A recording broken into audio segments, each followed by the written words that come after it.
Good morning. देखो, आज एक स्पेशल क्लास है। जो चैप्टर्स आपने अब तक पढ़े हैं उनके जो डाउट्स आप लोगों के पास में आ रहे हैं उनसे संबंधित। तो इस क्लास में मैं आपके डाउट्स लेता जाऊंगा। हम बहुत इसमें धीरे धीरे नहीं चलेंगे। भी एक क्वेश्चन मैंने समझा दिया तो नोट करने का बहुत ज़्यादा टाइम आपको दिया जा रहा है, क्योंकि ये जो क्लास है ये एप्लीकेशन पर भी अपलोड हो जाएगी। तो जहाँ कहीं डाउट हो उसको दोबारा आप देखिए और सोल्व कीजिए, ठीक है ना। तो फटाफट हम क्वेश्चन बाय क्वेश्चन सोल्व करते हुए चलेंगे। और मैं ये मान के चलूँगा कि इनसे जुड़े हुए जो बेसिक कॉन्सेप्ट्स हैं वो आप पे क्लियर हैं, आप उन पर मेहनत करके आए होंगे। घर पर इन प्रश्नों पर एडिशनल एफर्ट्स अपनी तरफ से लगा के फिर आए होंगे। ऐसा नहीं होना चाहिए कि पहली बार इन प्रश्नों को आप देख रहे हैं, ठीक है ना। तो ये चूँकि डाउट्स है तो डाउट्स के हिसाब से इसमें सब कुछ देखेंगे हम। देखो, यहाँ पहला सवाल क्या है। पिता, माता, पुत्र, सन एंड डॉटर की औसत आयु 16 वर्ष है। औसत 16 होने का मतलब क्या हुआ कि इनकी जो टोटल एज है वो 64 है। पिता पुत्र से 5 गुना बड़ा है। ये पिता है, फादर है। ये सन है। पिता पुत्र से 5 गुना बड़ा है, यानी पिता की एज 5 है तो पुत्र की एज 1 यूनिट है। फिर ये बोल रहे हैं कि माता पुत्री से 6 गुना बड़ी है। ये जो माँ है ये डॉटर से 6 गुना बड़ी है। माँ की एज 6 यूनिट है तो डॉटर की एज 1 यूनिट है। चूँकि ये सारे रेशो मिक्स्ड फॉर्म में दिए गए तो मैं इस पर डैश और डबल डैश लगा के इनको आपको अलग अलग शो कर रहा हूँ। अब से 3 वर्ष बाद माता पुत्र की आयु की 3 गुनी होगी। अब से 3 वर्ष बाद देखें तो माता पुत्र की आयु की 3 गुनी होगी। ये जो माँ है, ये जो सन है, इसकी आयु की 3 गुनी होगी। तो रेशो निकल कर आ रहा है 3:1, ठीक है। किसका रेशो? ये माँ का और पुत्र का। तो ये कह रहे हैं कि पिता की वर्तमान आयु ज्ञात करें। Present age of father find out कीजिए, निकालिए। अब यहाँ टेक्निकल प्रॉब्लम क्या है इस सवाल में वो देखो। एक तो रेशो आपको दिया है पिता और पुत्र का। अब DRS हम लगा तो दें, लेकिन पिता पुत्र का रेशो यह है। 3 साल बाद पिता पुत्र का रेशो है नहीं, कैंडिडेट ही चेंज हो गया। और माँ और पुत्री की बात करें तो यहाँ माँ और पुत्री है, लेकिन यहाँ माँ और पुत्र है। तो इन तीनों रेशो में कोई भी 2 रेशो के कॉम्बिनेशन ऐसे नहीं है जहाँ रेशो आपस में DRS के माध्यम से कनेक्ट हो रहे हो, और कोई कनेक्शन का कोई बेस भी नहीं है। तो हमारे पास अब रास्ते बचते हैं 3। या तो आप इसको वेरिएबल से सोल्व करें, या आप इसको ऑप्शन से सोल्व करें। 3 तरीके बताए थे। या फिर आप इसको रेशो से अगर मैनेज हो सकता है तो करें, नहीं हो सकता है तो फिर 2 तरीके बचते हैं, वेरिएबल एंड अजम्पशन। और एज के चैप्टर में मेरा ये मानना है कि थोड़ा सा आप अजम्पशन अपना स्ट्रॉन्ग करें। अजम्पशन हुआ, हिट एंड ट्रायल हुआ, इनको थोड़ा सा मजबूत करें। कैसे करेंगे वो ध्यान देना। इन्होंने किसकी एज पूछी है बताओ? पिता की एज। ये जो क्लासेस होती है इनमें हम कुछ एडिशनल सीखते हैं। कॉन्सेप्चुअल पॉइंट सारे के सारे हमने क्लास में दौरान सीख लिया। अब एग्जाम अप्रोच सीख रहे हैं कि एग्जाम में हमें कैसे तुरंत से क्वेश्चन कर डालना चाहिए। जो थोड़ा सा ऐसे क्वेश्चन आते हैं जो बड़े प्रॉब्लमेटिक होते हैं। तो हम कह रहे हैं पिता की एज बताइए, तो थोड़ा दिमाग लगाना सीखना। अब है ना, बहुत इंपॉर्टेंट पॉइंट मैं आपको बता रहा हूँ। पिता की एज के लिए कुछ ऑप्शन दिए इन्होंने, 25, 30, 35 और 40। जैसे मैं लास्ट ऑप्शन की बात करूँ एक बार, पिता की एज 40 है फॉर एग्जाम्पल। तो अगर पिता की एज 40 है, चारों की एज मिलकर 64 है, तो ये ऑप्शन थोड़ा जच नहीं रहे। पिता की एज 40 है, माँ की एज मान लो 30, 35, 36 कुछ है, तो ये तो डेटा बहुत ऊपर निकलता दिख रहा है। तो हम इसको चेक नहीं करेंगे, अवॉइड करेंगे। ऑप्शन में से भी कौन सा ऑप्शन पहले चेक करना चाहिए, कौन सा बाद में, ये सीखना आपको चाहिए। 35 भी थोड़ा ज़्यादा ही लग रहा है। ये 35 है तो मान लो 30 के आसपास भी कहीं है माँ इसकी, तो 64 तो इन दोनों का जोड़ ही हो जाएगा। तो 2 ऑप्शन यहाँ थोड़े ठीक लग रहे हैं, एक तो 25 और एक 30। मेरी ये सलाह है आपको कि सबसे छोटे ऑप्शन और सबसे बड़े ऑप्शन को कभी शुरू में चेक नहीं करना चाहिए। हमेशा बीच के से ऑप्शन को चेक करना चाहिए, क्योंकि मान लो उस बीच के से ऑप्शन से थोड़ा ज़्यादा आ रहा है और रिजल्ट कम लाना है तो आप छोटे की तरफ शिफ्ट कर जाओगे, और थोड़ा ज़्यादा चाहिए तो बड़े की तरफ शिफ्ट कर जाओगे। तो इसमें 25 और 30 में से पहले हम 30 को चेक करते हैं। पिता की एज में मान लेता हूँ कि 30 है। अब मैंने मान लिया कि पिता की एज यहाँ पर 30 है। अब सिर्फ वेरीफाई करना है कि दिए गए डेटा इस ऑप्शन को संतुष्ट कर रहे हैं क्या। यदि पिता की एज 30 है तो पिता और पुत्र का 5:1 का रेशो है, पिता पुत्र का 5 गुना है तो पुत्र 6 हुआ। पुत्र की एज 6 है तो 3 साल बाद 9 हुई। यदि ये 9 है तो 9 का 3 गुना, ये 27 साल हुई। माँ की एज 27 है 3 साल बाद, तो प्रेजेंट में 24 होनी चाहिए। आ तो रहा होगा समझ में। अब माँ की एज 24 है, डॉटर की 6 टाइम है तो डॉटर 4 हुई। क्या इन दोनों, इन सब का जोड़ 64 है? यदि है तो हमारा सोचना सही है, नहीं तो गलत है। 30, 24, 54, 6, 60, 4, 64 बिल्कुल करेक्ट है, यानी ये इसका राइट आंसर है। तो ये थोड़ा सा अप्रोच सीखनी है, एग्जाम अप्रोच सीखनी है कि ऐसे दिमाग लगाना सीखें। आई थिंक पॉइंट क्लियर हो गया होगा। फिर दूसरा तरीका यहाँ पर क्या बनता है कि हम ऑप्शन से, मतलब सॉरी, वेरिएबल अज्यूम करके करें, तो वो थोड़ा सा टाइम टेकिंग प्रोसेस हो जाएगा, मतलब कर लेंगे, लेकिन मैं आपको हिंट देता हूँ, घर जाके कर लेना। जैसे यहाँ पिता की एज x मान ले या पुत्र की x मान ले, तो ये 5 गुना होगा 5x। फिर इस x में 3 जोड़ेंगे, x + 3, इसका 3 गुना करेंगे, 3 घटाएंगे, ये आ जाएगा, उसमें 6 का भाग देंगे, ये आ जाएगा। इन चारों को जोड़ के बराबर 64 रखेंगे, x की फॉर्म में एक इक्वेशन बनेगी, उसको सोल्व कर लेंगे। सर वो यूनिट वाले ही नहीं? क्या चीज़? यूनिट वाले ही नहीं, मतलब कि x जो है वो यूनिट के बराबर है, तो इसी को 64 हो जाएगी वैसे। x यूनिट के बराबर है? हाँ मतलब यूनिट से ही तो कर रहे हैं, यूनिट को जोड़ दिया तो 64 तो ऐड। हाँ, मतलब जो भी x की फॉर्म में जो वैल्यूज आएंगी उनको जोड़ो, बराबर 64 रख दो, वहाँ से x की वैल्यू निकाल लेंगे हम। ठीक है, हालांकि उसको करने की जरूरत नहीं है। नेक्स्ट देखेंगे आप सब लोग। क्लास का ज़्यादा से ज़्यादा आउटपुट ले पाए, इसलिए बहुत ज़्यादा मैं, जब मुझे ब्रेक चाहिए होगा बोलने में तो मैं बोल दूंगा, अभी आप लिख लीजिए, क्योंकि मैं कंटिन्यूस बोलने में दिक्कत होती है पढ़ाते समय, तो वो इतना टाइम, बाकी हम कोशिश करेंगे कि ज़्यादा से ज़्यादा डाउट यहाँ सोल्व करें। एक उत्पाद का क्रय मूल्य 3600 रुपये है। देखो कॉस्ट प्राइस जो है 3600 रुपये है। उत्पाद की लागत उसमें मौजूद अशुद्धियों की लागत से 3 गुना अधिक है। इंग्लिश में बोला the cost of the product is 3 time the cost of the impurities it contains. मुझे कई बार शक हो जाता है हिंदी लैंग्वेज में जो चीज़ें लिखी है, इनको 3 गुना बोलना चाहिए था, 3 गुना अधिक नहीं बोलना चाहिए था। 3 गुना अधिक का मतलब 4 गुना होता है, और 3 गुना का मतलब 3 गुना ही होता है। इंग्लिश में 3 गुना अधिक नहीं बोला, 3 टाइम बोले।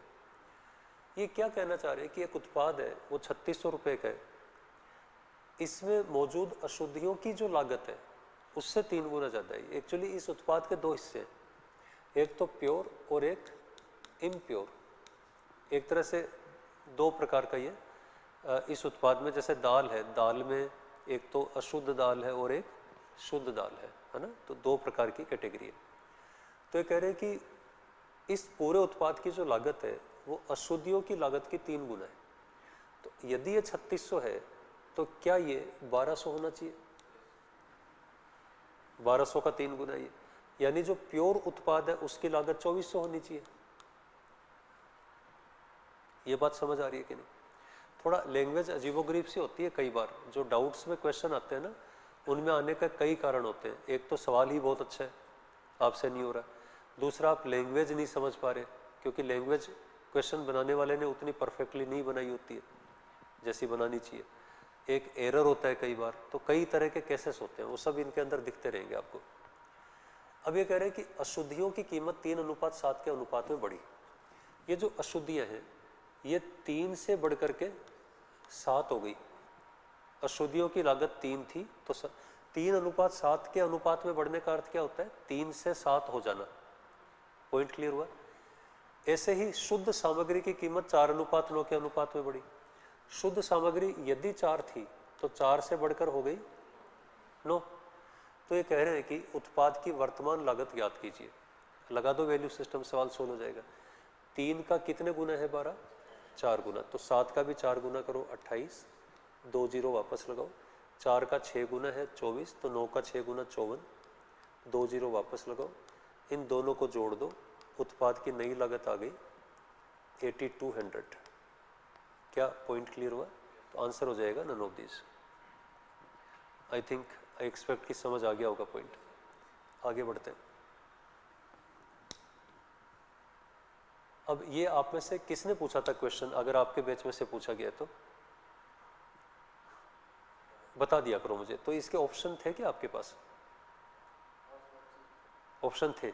और ये कहाँ से सवाल है? टेक्स्ट बुक, टेस्ट पेपर में था? चलो, टेस्ट पेपर में भी कहीं ना कहीं से लिया होगा सवाल, कोई कहीं ना कहीं से आया होगा। तो एक क्वेश्चन जो है ना, ये कई बार ये पूछ लिया जाता है, बट इस क्वेश्चन में पूछने के तरीके में ही गड़बड़ी है। ये अपने आप में करेक्ट क्वेश्चन नहीं है, फिर भी मैं थोड़ा सा समझा देता हूँ आपको कि इसका आंसर क्या आएगा, कैसे करेंगे। एक शहर में 45% जनसंख्या पुरुष है, यानी 55% महिलाएं हैं। तो 45 और 55 का रेशो बनाए तो 9-11 बनता है। मेल फीमेल, मेल यदि 9 है तो फीमेल यहाँ पर 11 है, तो टोटल पॉपुलेशन 20 है, हम ऐसा मान सकते हैं। आप ऐसा भी कर सकते हैं कि 45, 55, 100 सही कर लें, क्योंकि फिर 100 के अकॉर्डिंग ही सॉल्यूशन आ जाएगा। 45, 55 और 100 ही ले लेता हूँ मैं। तो ये कह रहे हैं कि 40% पुरुष विवाहित है, मेरिड और अनमेरिड। 45 का 40% निकालें तो 4 चौक 16, 2 18, 18 आ रहे। 18 पुरुष विवाहित है, इसका मतलब 27 अविवाहित है। हालांकि इसके बारे में पूछा नहीं है, बट मैं थोड़ा सा डिस्क्राइब करके यहाँ लिख रहा हूँ। कुल जनसंख्या में से 25% मेरिड है, 25% मेरिड है 100 में से, तो अनमेरिड 75 है। ये कह रहे हैं कि अविवाहित महिलाओं का प्रतिशत क्या है। तो 75 अनमेरिड में से 27 अनमेरिड पुरुष है। 75 में से 27 है, तो महिलाएं कितनी अनमेरिड है? 48 है। भाई अनमेरिड पॉपुलेशन टोटल 75 है, जिसमें से पुरुष जो है वो 27 है। तो 75 में से 27 घटाए तो अनमेरिड महिलाओं की संख्या 48 हुई आउट ऑफ 100। तो अगर ये क्वेश्चन इस ऐसे पूछा गया कि जी अविवाहित महिलाएं कुल जनसंख्या का कितने प्रतिशत है, तब तो आपका आंसर आ जाएगा 48%। एक सिंपल सा सवाल है। लेकिन ये पूछे कि महिलाओं में से कितनी महिलाएं अविवाहित है, परसेंटेज मतलब अविवाहित महिलाएं कितने प्रतिशत है, अनमेरिड महिलाएं जो है वो महिलाओं में से कितने परसेंट अनमेरिड है। तो आप क्या करोगे, 48 अनमेरिड है, कितने में से? 55 में से। मतलब जो फीमेल है उनमें कितने अनमेरिड है, तो उसको आप ऐसे कैलकुलेट करोगे। तो कैलकुलेट करें, 5 से कटा 11, 2, 48 दूनी 96, 960/11, 11 8 88, 11 7 77, 87 से 7/11, ये आपका उत्तर हुआ। क्लियर हुआ कि नहीं? तो ये आपके सामने कुल मिला करके एक सिचुएशन है। तो ये डिपेंड करेगा कि क्वेश्चन में, हाँ मैं जो बता रहा था कि क्वेश्चन में गलत क्यों मानता हूँ, ये क्वेश्चन बेसिकली वैसे ठीक नहीं है, लॉजिकली ठीक नहीं है। क्यों ठीक नहीं है? एक बात बताओ मुझे, जैसे एक कॉलोनी है, एक एग्जांपल, गांव की बजाय कॉलोनी का एग्जांपल लेते हैं, जिसमें 100 लोग हैं। अब ये कह रहे हैं कि पुरुष 18 ऐसे हैं जो विवाहित है। तो उस कॉलोनी में जितने भी लोग रह रहे हैं, अगर पुरुष 18 विवाहित है तो 18 ही महिला ही होंगी जो विवाहित होंगी। ये अलग अलग कैसे हो सकते हैं? ये कोई लिटरेट इलिटरेट या रोजगार मतलब एम्प्लॉयड अनएम्प्लॉयड वो वाला केस थोड़ी है, ग्रेजुएट नॉन ग्रेजुएट वो वाला केस थोड़ी है। आया कि नहीं समझ में? तो एक सवाल ऐसा था, कैट एग्जाम में पूछा गया था कि एक गांव में जितने प्रतिशत मतलब कुछ पुरुष जो है वो इतने प्रतिशत मैरिड है, एक भी पुरुष एक से अधिक महिलाओं से विवाहित नहीं है, एक भी महिला एक से अधिक पुरुषों से विवाहित नहीं है, मतलब एक पुरुष का एक महिला से ही विवाह हुआ है। तो वहाँ ये चीज़ क्लियर की इन्होंने और बड़ा अच्छा एक सवाल पूछा। बट वो सवाल ये इन्होंने ये कोई लिटरेट इलिटरेट या एम्प्लॉयड का शब्द बदल करके सवाल ऐसा दे दिया होगा। तो सवाल लॉजिकली ठीक नहीं है। आया कि नहीं समझ में? इसके बाद नेक्स्ट देखेंगे।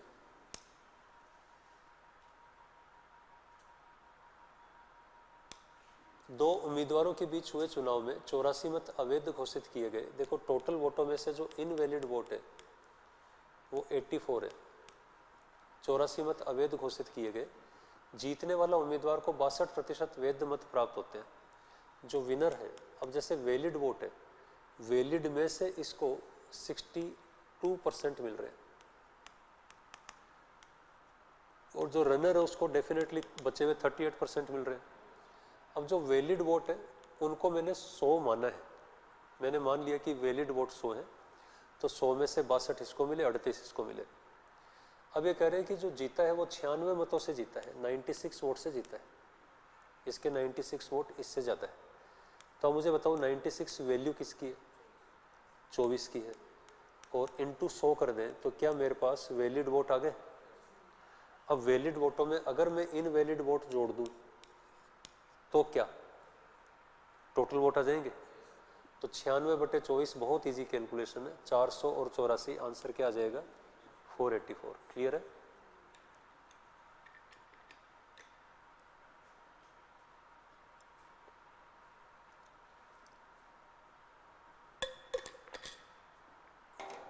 आप कुछ भी सवाल जवाब करें तो करते हुए चलिएगा, कुछ भी आपके दिमाग में आ रहा हो तो। नेक्स्ट क्वेश्चन देखिएगा।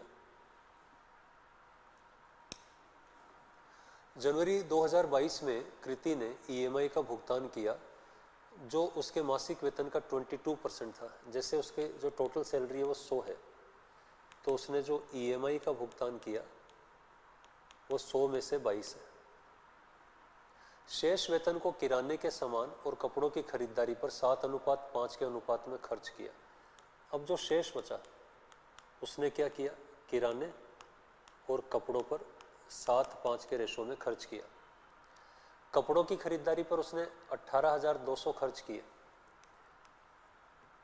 18,200 कपड़ों पर खर्च किए। यदि फरवरी 2022 में वेतन 16% बढ़ा तो फरवरी में उसका वेतन कितना है? ये डेटा सारे जनवरी 2022 के हैं। अब ये कह रहे हैं कि फरवरी में वेतन उसका 16% बढ़ गया तो फरवरी का वेतन बताइए। ये हमारे सामने एक सिचुएशन है। तो यहाँ थोड़ा ध्यान दीजिए कि क्या हमें पहले जनवरी का वेतन निकालना पड़ेगा? जनवरी का टोटल सैलरी निकालेंगे, उसको 16% बढ़ा देंगे तो फरवरी का आ ही जाएगा। तो हमारा कंसंट्रेशन होना चाहिए यहाँ पहुँचने में। हम यहाँ कैसे पहुँचे? तो ये जो 18,200 है, ये आप सब लोग मुझे बताएं वैल्यू किसकी है? 5 की। और यदि मैं 7 + 5 12 का गुणा कर दूं तो क्या ये जो शेष वेतन है ये आ गया कि नहीं? अभी इस वाले रेशो में शेष वेतन 78 बन रहा है। अब ये जो शेष वेतन आया ये वैल्यू अगेन किसकी है? 78 की है। और इनटू में 100 कर दूं तो क्या टोटल वेतन आ गया कि नहीं? और ये जनवरी का टोटल वेतन आ गया और मुझे फरवरी का वेतन चाहिए, तो मुझे क्या करना होगा? इसको 16% इंक्रीज करना होगा। तो मैं क्या करूँगा? 116/100। पूरा एक बार बेसिक तरीके से हम समझ रहे हैं इसको। ये बताओ ये बात समझ आई कि नहीं आई? बस इसको सिंप्लीफाई कर लें, आपका आंसर आ जाएगा। अच्छा, सिंप्लीफाई जब आप करें तो थोड़ा सा ऑप्शन पे नज़र रखा करो। ये जब 4 ऑप्शन वाले सवाल होते हैं स्पेशली एसएससी एग्जाम्स के, तो ये यूनिट डिजिट से, रूट नंबर से, कई सारे तरीके हैं। जब भी कैलकुलेशन हल्की सी भी मुश्किल लगे, पिछले सवाल में मैंने सोचा भी नहीं क्योंकि 96/4 24 दिख रहा था, 4 है 484, उसमें क्या ट्रिक लगाना। अब यहाँ थोड़ा ध्यान दो। यदि मैं मूलांक की बात करूँ तो इसका जो मूलांक बन रहा है वो बन रहा है 2, पहले ऑप्शन का। आपको मूलांक निकालते समय बिल्कुल अलर्ट मोड पे रहना है। रूट नंबर में 6 और 3 9 को मैं ले ही नहीं रहा, तो 2 आया। इसका मूलांक बन रहा है 3, इसका मूलांक बन रहा है 7, इसका बन रहा है 5। जब सबका रूट नंबर अलग अलग है तो मौका नहीं छोड़ना, हम पूरी कैलकुलेशन नहीं करेंगे, हम शॉर्ट में चलेंगे। अब क्या करना है वो ध्यान देंगे सब लोग। देखो, मैंने आपको बोला कि जब मूलांक लगाते हैं तो नीचे जब 3 बन रहा होता है मूलांक में, जैसे इसका 6 बन रहा है, तो 3 6 9 जब बन रहा होता है तो पहले उसको हटाना जरूरी है। तो मैं 3 से इसको काटूँ, 26 और 4 तो अपना काम बन गया यहाँ पे। अब ध्यान देना, 2 और 6 8, 8 पंजे 40, क्या मूलांक 4 आया? इस 4 मूलांक से 4 मूलांक कट गया। अब यहाँ मूलांक 18 का छोड़ो, 2 आया, यहाँ 8 आया, 8 दूनी 16, यानी मूलांक 7 आएगा। तो आपका उत्तर हो जाएगा डी। तो आपको अननेसेसरी कैलकुलेशन में नहीं फंसना पड़ा। तो जो कैलकुलेशन के अपने 5 ब्रह्मास्त्र हैं, जब जब आपके सामने मुश्किल आएगी वो आपके काम आएंगे। क्लियर सबको? नेक्स्ट,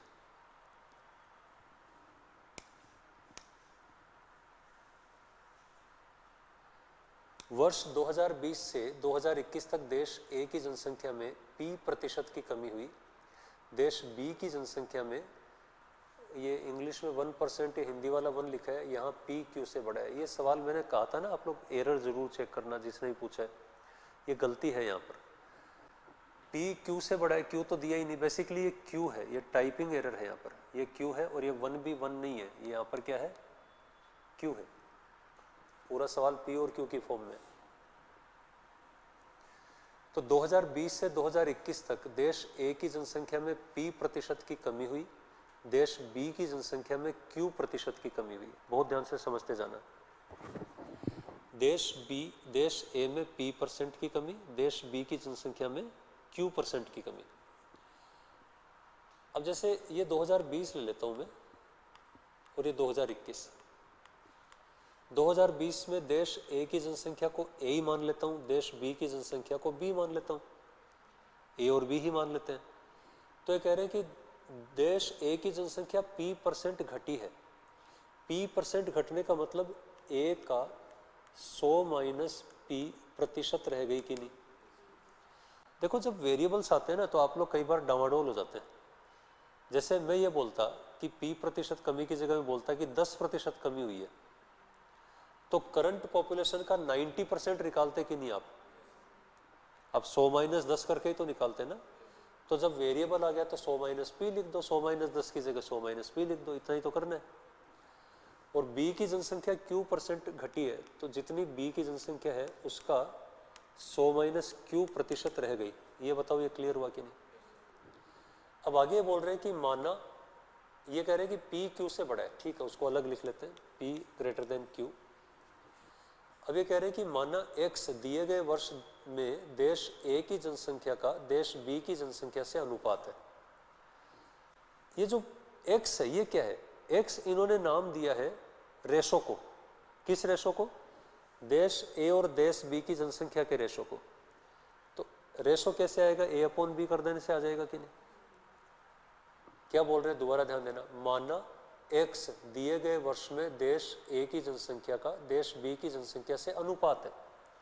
तो बेसिकली A और B, मतलब x किसको बोला, A और B के रेशो को, मतलब जनसंख्या के रेशो को। तो 2020 में जनसंख्या का रेशो ये है, 2021 में ये है। अब बटे का निशान लगा दो, रेशो बन गया।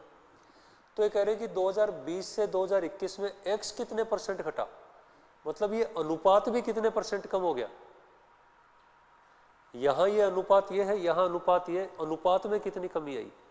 तो जब परसेंटेज कमी वृद्धि देखते हैं तो अगेन हम रेशो बनाते हैं कि नहीं। जैसे 200 रुपए की चीज 240 में बेची, तो अब 200 और 240 से प्रॉफिट लॉस पता लगाओ, चाहे इनका रेशो बना के पता लगाओ, बात एक ही है। तो मैं अब इनका रेशो बना रहा हूँ, ए से ए कैंसिल, बी से बी कैंसिल, 100 माइनस क्यू को इधर ले आओ।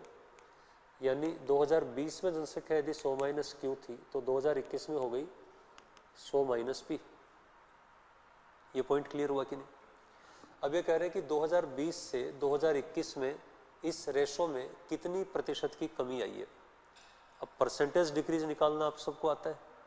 हम क्या करते हैं प्रतिशत कमी में, जैसे मान लो 100 से कोई चीज 80 हो गई, कोई चीज थी मान लो 60 थी और 50 पर आ गई, परसेंटेज कमी निकालनी है। तो आप क्या करते हो, 10 घटा किसकी तुलना में, 60 × 100, यही तो करते हो ना। तो यहाँ भी यही करो, इसमें से ये कितनी कम हुई है, मतलब इसमें से इसको घटा दो, 100 में से 100 गया, कट गया, इधर ये P+ का हो गया, ये माइनस है, तो कमी तो ये हुई है। और ये कमी किसकी तुलना में हुई है, 100 माइनस क्यू की तुलना में हुई है। इनटू क्या कर देंगे 100, दिस इज योर आंसर। और या तो 100 लिखा मिलेगा या परसेंटेज लिखा मिलेगा। क्या पॉइंट क्लियर हुआ सबको, ठीक। नेक्स्ट,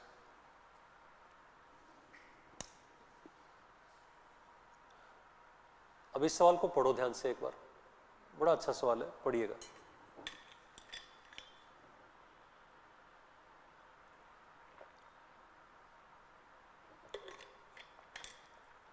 अब यहाँ प्रॉब्लम यह है कि ये सवाल आपने पूछा है, ये किसने पूछा था, ये कहाँ था, आपने पूछा था, किसने पूछा था, आप में से किसी ने भी, किस सोर्स से लिया है, मैं जानना चाहता हूँ आपसे। आपने कहाँ से था ये, हाँ, NTPC, रेलवे में, रेलवे में थोड़ी होगा इस सवाल, हाँ हो सकता है हो, लेकिन ये क्वेश्चन बेसिकली अभी ये टॉपिक अपना हुआ ही नहीं है। अभी हम पहुँचे हैं CI तक, है ना। तो ये टॉपिक बेसिकली अर्थमेटिक का ही नहीं है ना, ये अपने सिलेबस में ही नहीं है। तो अर्थमेटिक का नहीं, एडवांस मैथ्स में एक टॉपिक आता है LCM HCF नंबर सिस्टम के अंदर, ये बेसिकली उसका सवाल है। तो अभी ये वैसे तो समझ आएगा नहीं आपको, क्योंकि LCM HCF के कॉन्सेप्ट नहीं जानते आप, पूरा बहुत डिटेल्ड कॉन्सेप्ट है।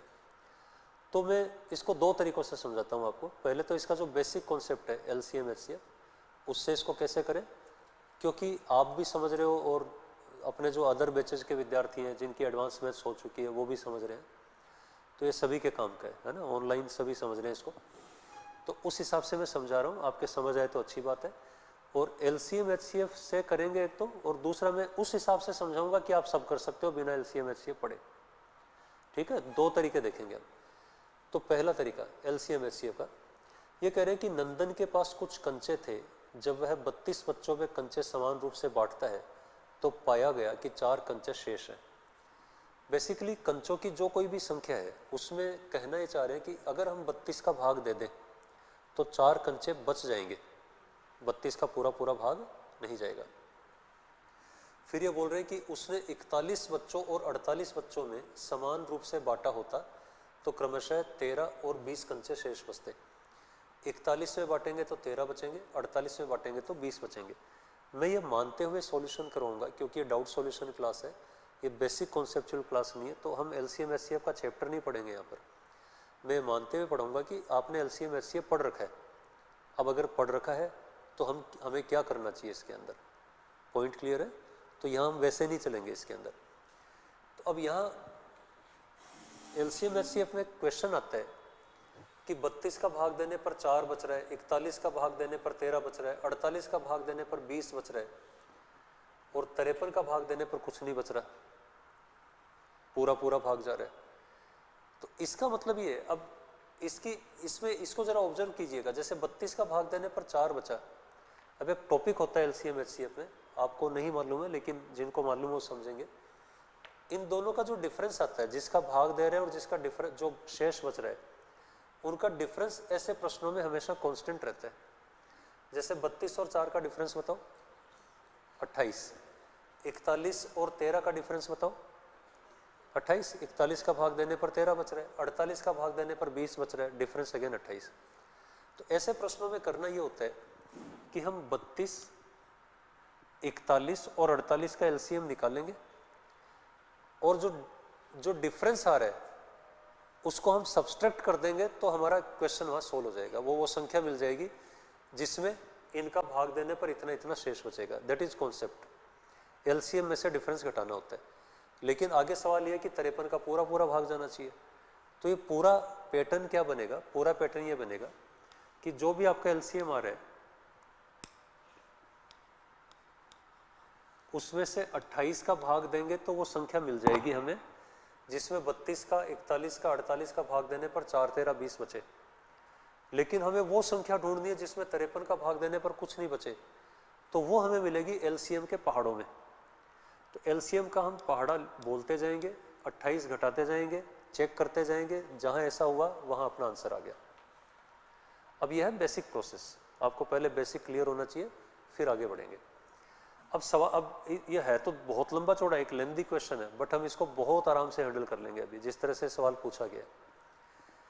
अब 32, 41 और 48 का LCM मैंने आपको याद हो तो जो चैप्टर टाइम एंड वर्क था उसमें LCM लेने का एक रेशो कॉन्सेप्ट सिखाया था। उस कॉन्सेप्ट को रिकॉल करो और LCM लेते हैं उससे। तो 48 सबसे बड़ी संख्या को तो हम लिखेंगे ही। 48 का 32 का साथ रेशो बनाए तो क्या 2:3 बनता है, तो इस 2 को भी गुणा में लिख दो। और 41 का जब इसके साथ रेशो बनाएंगे तो 41 कटेगा ही नहीं, रह जाएगा ऐसे, तो 41 यहाँ लिख दो। तो ये बेसिकली आ गया LCM। अब LCM क्या है वो देख लेते हैं एक बार। 41 दूनी 82, 82 को 48 से आप 2/2 कर लो, या 16, 1, 8, 9, 64, 73, 7, 32, 39। तो 2/2 किया मैंने तो LCM आया 3936। अब वो संख्या क्या होगी जिसमें इन सब का भाग देने पर 4, 13 और 20 बचे। तो उसका तरीका ये होता है कि इस LCM में से इसको घटा दो, ये संख्या आ जाएगी। इतना सा अपना सॉल्यूशन है। तो कोई बहुत ज़्यादा कैलकुलेशन तो नहीं करनी पड़ी। लेकिन इस तरह की संख्या जब आप एलसीएम पढ़ेंगे तो आप पाएंगे, ये सीखेंगे कि इस तरह की संख्या केवल एक नहीं होती है, ये इस तरह की सबसे छोटी संख्या है। इस तरह की संख्याएं भी अनंत होती हैं, इनफाइनाइट नंबर ऑफ नंबर्स होते हैं इस कैटेगरी के। वो कैसे पता चलेंगे? वो एलसीएम का मल्टीपल करते जाओ। एलसीएम का पहले 1 गुना, फिर 2 गुना, फिर 3 गुना, फिर 4 गुना, अनंत तक गुणा करते जाओ। अनंत हालांकि नहीं लिखना चाहिए मुझे, मतलब जहां तक गुणा करते जाएंगे वो सारी संख्याएं इसे फॉलो करेंगी, मतलब वो 4, 13, 20 शेष बचाएंगे। इन्होंने कहा है कि 53 का भाग जाना चाहिए और इनके में से किसके बीच में है वो क्वेश्चन यहाँ पर ही है। तो मैं यहाँ स्मार्ट वर्क ये करूंगा, 53 की चिंता तक करने की जरूरत नहीं है मुझे। क्या ये सवाल यहाँ कॉमन सेंस से सोल्व नहीं हो रहा कि 3936 का 1 गुना करके 28 घटाएंगे तो इस रेंज में जा ही नहीं रहे। 3936 का अगर मैं दोगुना कर दूं तो ये बनता है 7872, और उसमें से 28 घटा दें तो आता है 7844, और तिगुना करेंगे तो अगेन रेंज से आउट हो गया। तो ये हमारा आंसर ही आ गया, हमें बहुत ज्यादा माथापच्ची नहीं करनी पड़ी इस सवाल में। तो 7844 इनमें से किसके बीच में? इसके बीच में है।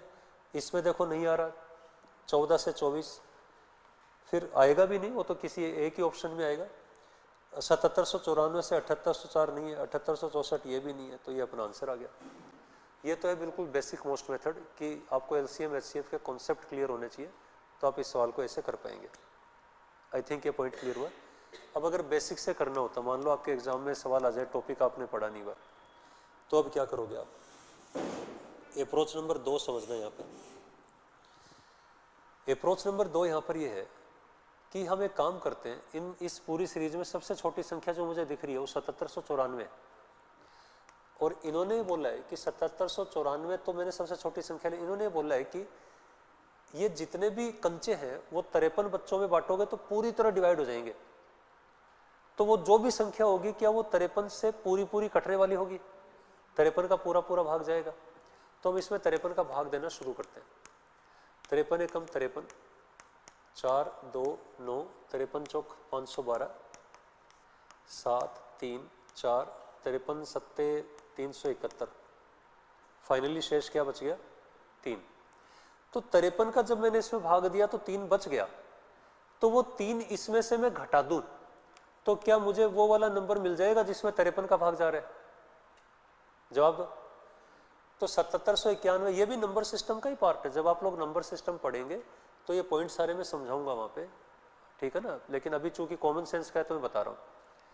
अब 7791 में एक तो 53 का भाग जाएगा, वो संख्या कहीं भी नहीं है क्योंकि मैंने चुनी सबसे छोटी है। इसमें 53 जोड़ दें, 1 3 4 9 5 14 1 7 8 7, तो अगली संख्या ये है, और उससे अगली संख्या 53 फिर जोड़ने पर आएगी। आप ये बताओ, जैसे 8 के पहाड़े में 8 दूनी 16 है, 8 तिया 24 है, 8 चौक 32 है। 8 के पहाड़े में कोई एक संख्या भी आपको मिल गई और उससे अगली निकालनी है, तो क्या 8 जोड़ने से आ जाएगी कि नहीं? चाहे 18 का पहाड़ा हो, 19 का हो, 20 का हो, कोई भी आप पहाड़ा बोलते हो, कभी याद नहीं आता तो आप क्या करते हो? जोड़ के देख लेते हो। ऐसा होता है कि नहीं? तो 7844 में 53 जोड़ेंगे तो ये आएगा 7 9 ये। तो क्या केवल यही संख्या इस रेंज में है? बाकी तो है ही नहीं। आप देखो 7791 हो ही नहीं सकती, मैंने सबसे छोटी ली है। 7897 पॉसिबल नहीं है क्योंकि इतनी बड़ी कोई संख्या ही नहीं है यहाँ पे। तो एक तरीका ये हो गया आपके पास, आपको एलसीएम एचसीएफ सीखने की जरूरत नहीं, आप डायरेक्ट सोल्व कर सकते हो। क्या सबको क्लियर हुआ? नेक्स्ट,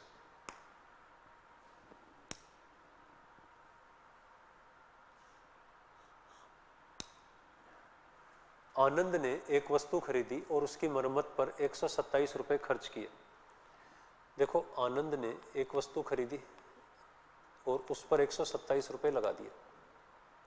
इसके बाद उसने उसे भरत को 52% के लाभ पर बेच दिया। भरत को बेचा 52% के प्रॉफिट पर। अंततः भरत ने उस वस्तु को 4788 में बेच दिया। भरत ने आगे बेचा किसी भी XYZ को, कितने में बेचा? 4788 में, जिससे उसे 44% की हानि हुई। भरत ने बेसिकली इसको 44% के लॉस पर बेचा है। तो वस्तु की मूल लागत ये वाली पता लगानी, ये जो सी मैंने लिखा है कॉस्ट के हिसाब से, ये वाली लागत इसको पता लगानी। अब क्या कर सकते हैं? रिवर्स वैल्यू सिस्टम लगा दो। ये जो 4788 है, अगर भरत के पास कॉस्ट 100 थी तो यहाँ आते आते 56 हुई होगी, 44% का लॉस है। तो 4788 वैल्यू 56 की है, और इंटू अगर मैं 100 कर दूं तो क्या भरत के पास वो वस्तु कितने की थी, आगे कि नहीं।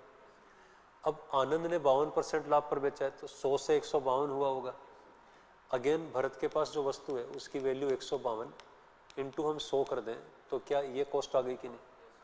अब आनंद ने इतने में इतना रुपए लगा के फिर आगे बेचा है, तो 127 घटा दें हम तो क्या ओरिजिनल कॉस्ट प्राइस आ जाएगी कि नहीं, ये हमारा क्वेश्चन है। और इस कैलकुलेशन को करने की बजाय मैं यहाँ दिमाग लगाऊंगा ब्रह्मास्त्रों पर, क्योंकि मुझे यूनिट डिजिट भी अलग अलग नज़र आ रहे हैं, मुझे मूलांक भी अलग अलग नज़र आ रहे हैं। आप देखो ज़रा, यहाँ मूलांक है 6, यहाँ है 9, यहाँ है 8 और यहाँ है 3। तो जब मूलांक अलग अलग है तो हम फ़ायदा क्यों नहीं उठाएं। अब कोई लंबी चौड़ी कैलकुलेशन नहीं करेंगे, सीधे मूलांक टू मूलांक चलेंगे। कैसे करेंगे, ध्यान दो। ऊपर मूलांक क्या आ रहा है, 4 7 11 8 19 8 27, काम ही बन गया। 27 का मतलब 9, 9 का मतलब 0, 0 इंटू समथिंग 0 बटे समथिंग 0, कुछ मत सोचो आगे। -1, 0 -1 -1, -1 का पॉजिटिव मूलांक क्या होता है, 8। तो ये उत्तर आ गया। आया कि नहीं समझ। तो मैंने क्या बोला आपको, जब जब कैलकुलेशन मुश्किल आएगी क्या करना है आपको, ब्रह्मास्त्र लगाने हैं। ये कैलकुलेशन इसीलिए थोड़ी सिखाता हूँ मैं पहले इतने दिन मेहनत करके कि आपको, जब ये इसीलिए तो इसी दिन के लिए तो सिखाई जाती है। आसान कैलकुलेशन है तो वैसे नहीं अटकोगे, मुश्किल है तो ऐसे नहीं अटकने देंगे। क्लियर हुआ। नेक्स्ट अगला सवाल।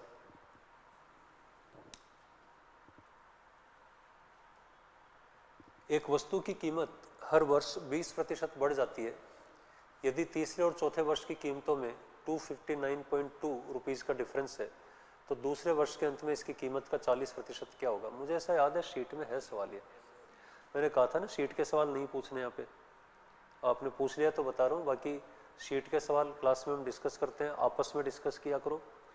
अदर देन शीट, पूरी कंट्री के किसी भी टेस्ट सीरीज में कहीं से भी कुछ भी डाउट आ रहा है आप उससे पूछो, ये क्लास उसके लिए। सवाल देखिएगा, एक वस्तु की कीमत 20% बढ़ जाती है और तीसरे और चौथे वर्ष की कीमतों में यह डिफरेंस है दूसरे वर्ष की कीमत के लिए पूछा है। अब आपको जो पूछा है वो दूसरे, तीसरे और चौथे वर्ष की कीमत के दायरे में ही पूछा है। जो दिया है वो तीसरे और चौथे के लिए दिया है, पूछा है वो दूसरे के लिए, तो हम रेशो इतना ही जनरेट करेंगे, इससे ज़्यादा नहीं। 20% कीमत बढ़ती है, इसका मतलब 5 से बढ़कर 6 हो रही है, और हर साल ऐसा ही हो रहा है, फिर 5 से बढ़कर 6 हो रही है। तो सिंपल संख्या है तो मैं डायरेक्ट इसी टेक्निक से सोल्व कर रहा हूँ इसको।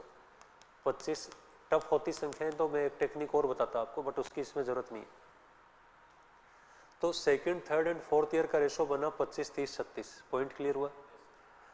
तीसरे और चौथे साल की कीमतों में 259.2 का अंतर है। ये वैल्यू किसकी है, 6 की है, और दूसरे साल की कीमत का 40%, 25 का 40% 10 बनता है, 10 की वैल्यू मुझे निकालनी है।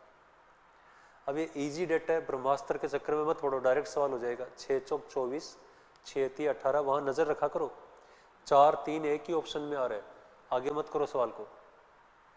आ रहा है समझ में, भी थोड़ी भी मेहनत क्यों करें हम, बिल्कुल एक्टिव मोड में रहना वहाँ। जैसे ही आंसर कंफर्म हुआ कैलकुलेशन बंद, हालांकि पूरा आंसर है 432। अगला सवाल देखेंगे।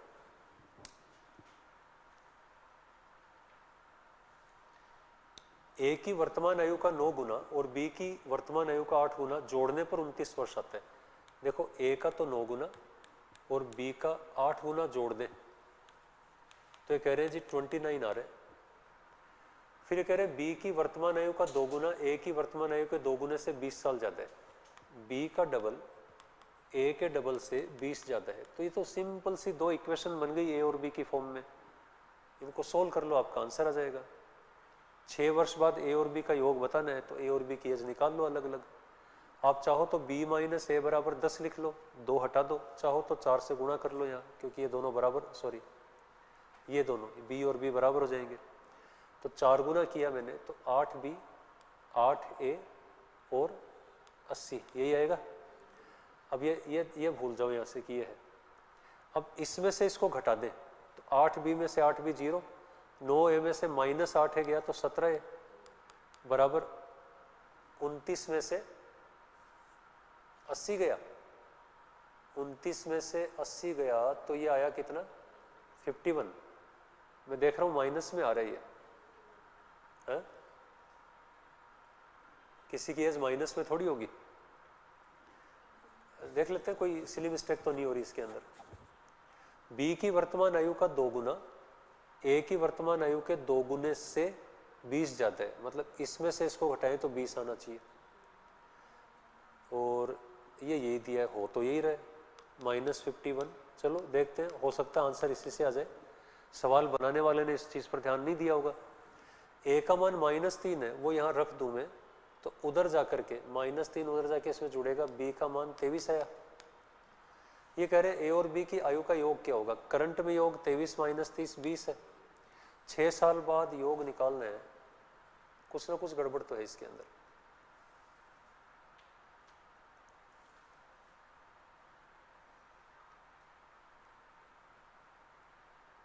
ए और बी की आयु का योग क्या होगा, एक बार चेक कर लेते हैं शुरू से, है ना। ए की वर्तमान आयु का 9 गुना, बी की वर्तमान आयु का 8 गुना, जोड़ने पर 29 आ रहा है। बी की वर्तमान के डबल में से ए की वर्तमान के डबल को घटा दें तो 20 वर्ष ज़्यादा आ रहा है, यही है दिया हुआ। 2 सब जगह काटा, ये जरूरत नहीं उसकी। इसका 4 गुना किया 8, इसका 4 गुना 8, इसका 4 गुना 80। इसमें से इसको घटा दूं मैं, क्योंकि 8 भी से 8 भी कट जाएगा। 9A में से -8 घटाएंगे तो 17 आएगा। 29 में से 80 घटाएंगे तो माइनस में 51 आएगा। ए की वैल्यू -3 आई, ये भी ठीक है। ए की वैल्यू -3 यहाँ रख दूं, माइनस इंटू, ये गलती है देखो यहाँ पे। एक तो ए की वैल्यू -3 रखोगे, माइनस ऑलरेडी है तो +3 हुआ ना, +3 उधर जाके घटेगा 20 में से तो 17, तो बी की वैल्यू 17 आई। अब ए और बी का जोड़ 17 - 3 14 हुआ। सवाल तो खैर अभी भी नहीं हो रहा। ये कह रहे हैं कि 6 वर्ष बाद योग क्या होगा। 6 वर्ष बाद दोनों की 6 साल बढ़ेगी, यानी 26 आना चाहिए। ठीक है, तो अब मेरे हिसाब से तो ये आंसर में कुछ ना कुछ मिस्टेक होगी क्वेश्चन के अंदर। क्लियर? आप लोगों ने किया था सवाल घर पे, क्या आंसर आ रहा था? नहीं आ रहा था ना, तो कुछ ना कुछ आपने लिया कहाँ से सवाल ये? है? किसी ने आप में से किसी ने पूछा था, उससे सोर्स मुझे पता करना है भी कहाँ से सवाल है। आप जहां से भी क्वेश्चन लेना, जहां से मुझसे पूछते हैं, वहां हो सकता है उसका PDF में सॉल्यूशन भी हो तो आप चेक कर लिया करो एक बार। अब यहां देखेंगे क्वेश्चन नंबर 11।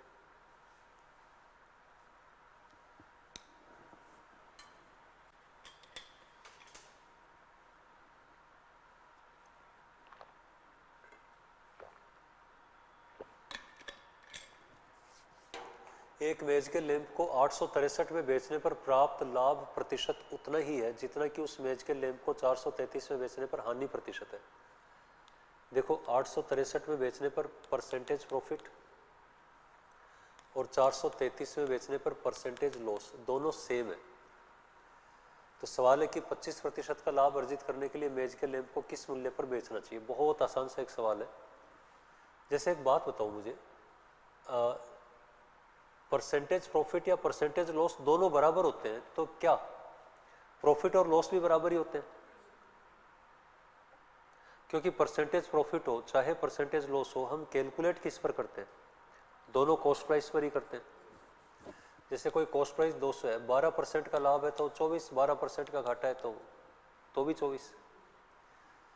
तो जो भी कॉस्ट प्राइस रहा होगा, क्या वो इन दोनों के बिल्कुल बीच में रहा होगा? क्योंकि जितना लॉस है उतना ही प्रॉफिट भी है। तो जो कॉस्ट प्राइस है क्या वो बिल्कुल सेंटर में रहा होगा कि नहीं? तो आप कॉस्ट प्राइस निकालने के लिए जोड़ करके आधा कर दो। 4 और 8 1296 का आधा 648 आ गया, ये कॉस्ट प्राइस आ गया। अब ये कह रहे हैं कि जी 25% लाभ पर बेचने के लिए किस मूल्य पर बेचना चाहिए? 25% लाभ के लिए 5/4 कर दो, सवाल सोल्व हो गया। 162 का 5 टाइम कितना आ जाएगा? 810, ये उत्तर आ गया। तो बेसिकली बहुत सिंपल सा एक सवाल है। अब यहाँ पे चाहो तो ब्रह्मास्त्र लगाओ, 6 4 10 18 मूलांक 9 आया, 9 एक ही ऑप्शन में है, बट ज़रूरत नहीं है उसकी, जब कैलकुलेशन बहुत ईजी हो तो डायरेक्ट कर लिया करो। तो एक आसान सवाल थे। नेक्स्ट देखेंगे।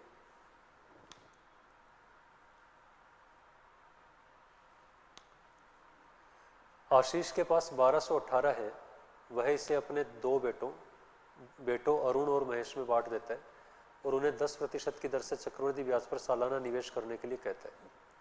यह देखा गया कि अरुण महेश को 11 और 12 साल बाद समान राशि मिली।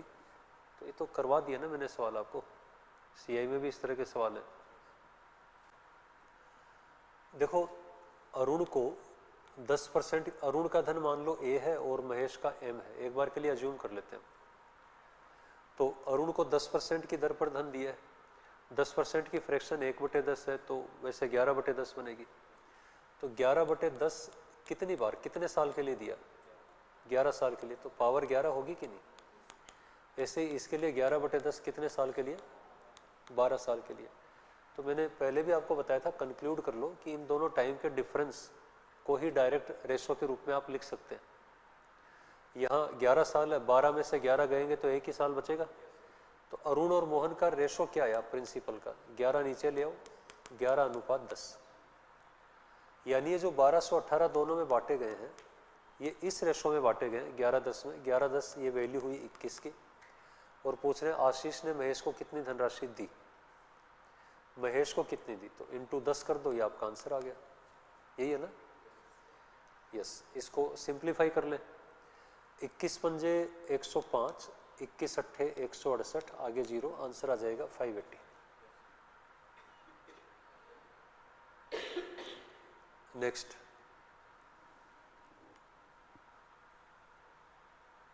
दो पाइप P और Q 20 और 32 घंटे में टंकी को भर देंगे।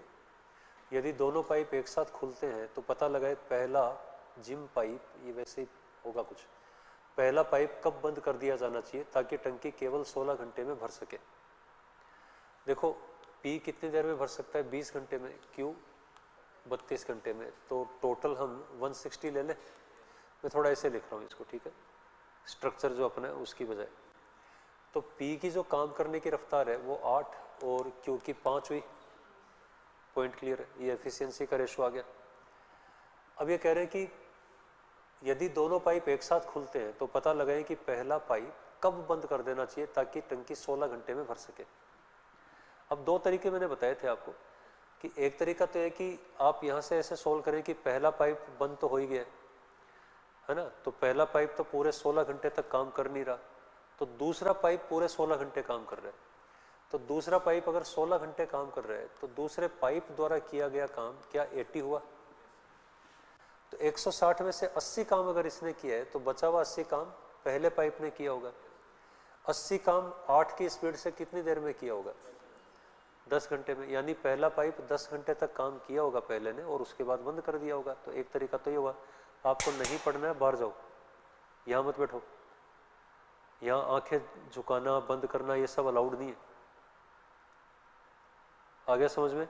घर बैठ के भी पढ़ सकते हो इसको, लेकिन यहाँ रहना तो एक्टिव मोड पे, यहाँ मुझसे डिस्कस कर सकते हो, कुछ भी कर सकते हो, ऐसे नहीं। तो क्या ये 10 समझ आया सबको? क्लियर? दूसरा तरीका है कि 16 घंटे तक दोनों से काम करवा लें।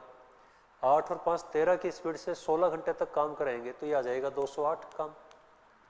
16 गुणा 13 आ तो रहने समझ में भी। 16 की स्पीड से अगर मैं 16 घंटे तक 13 की स्पीड से काम करवाऊँ तो 208 काम हो गया। कितना काम ऊपर निकल गया? 48। वो क्यों निकल गया 48 काम? क्योंकि मैंने इसको एक्स्ट्रा काम करवा दिया है। तो 48 काम 8 की स्पीड से इसने 6 घंटे फालतू ही काम किया। तो 16 में से 6 घंटे फालतू है, तो इसका मतलब इसने एक्चुअली कितने घंटे काम किया? 10 घंटे किया। तो ये क्वेश्चन तो वही है जो हम कर रहे हैं पहले से। क्लियर हुआ सबको? ठीक। मैं थोड़ा सा इस क्लास में स्पीड से ही चलूँगा क्योंकि आपकी ऑलरेडी प्रैक्टिस होती है, आपने घर से क्वेश्चन किए हुए होते हैं, तो हम अननेसेसरी टाइम वेस्ट यहाँ नहीं करते। नेक्स्ट देखिएगा।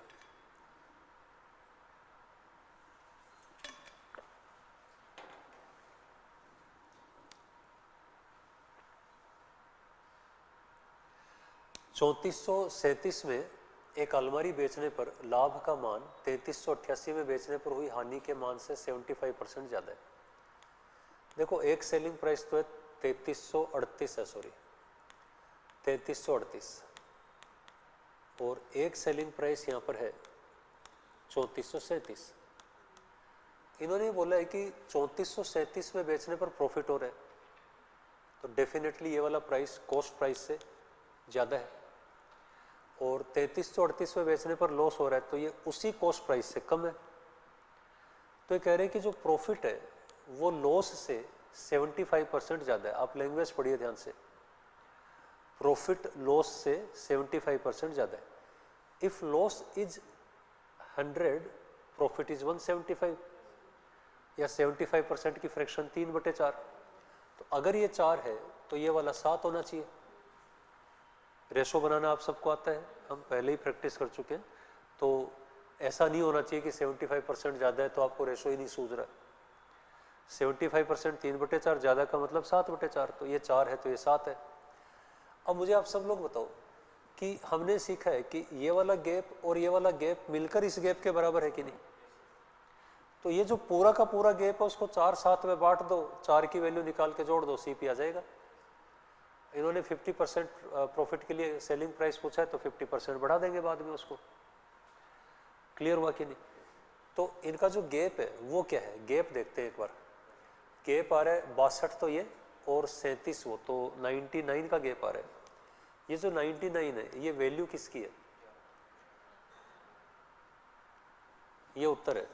मैं आगे कर ही नहीं रहा सवाल को, मैं क्वेश्चन ही नहीं कर रहा आगे। अब आप सोचो मैं क्यों नहीं कर रहा।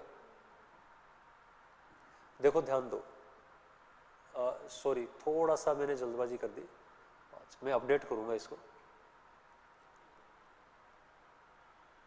एक मिनट, थोड़ा सा स्लाइड इसको अपडेट करना पड़ेगा।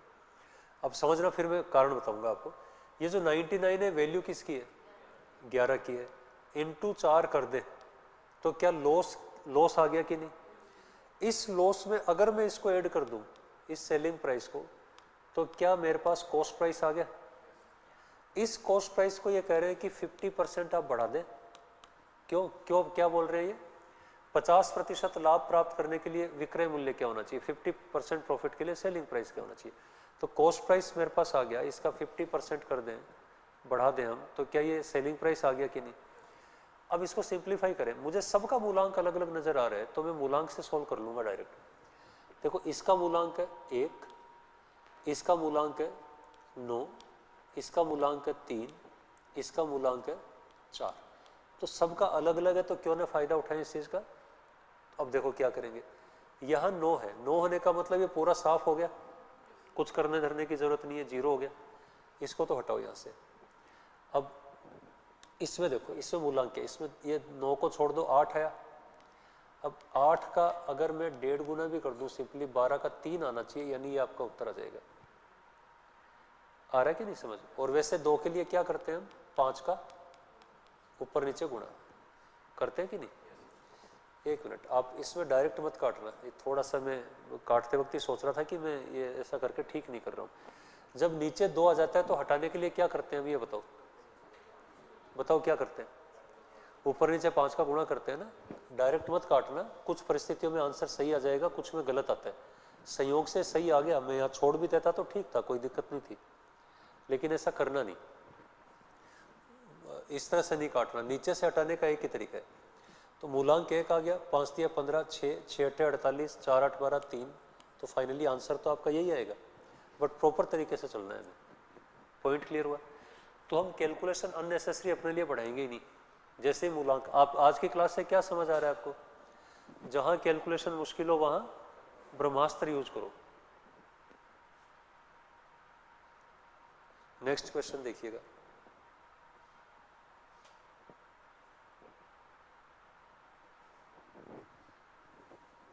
Fifteen number.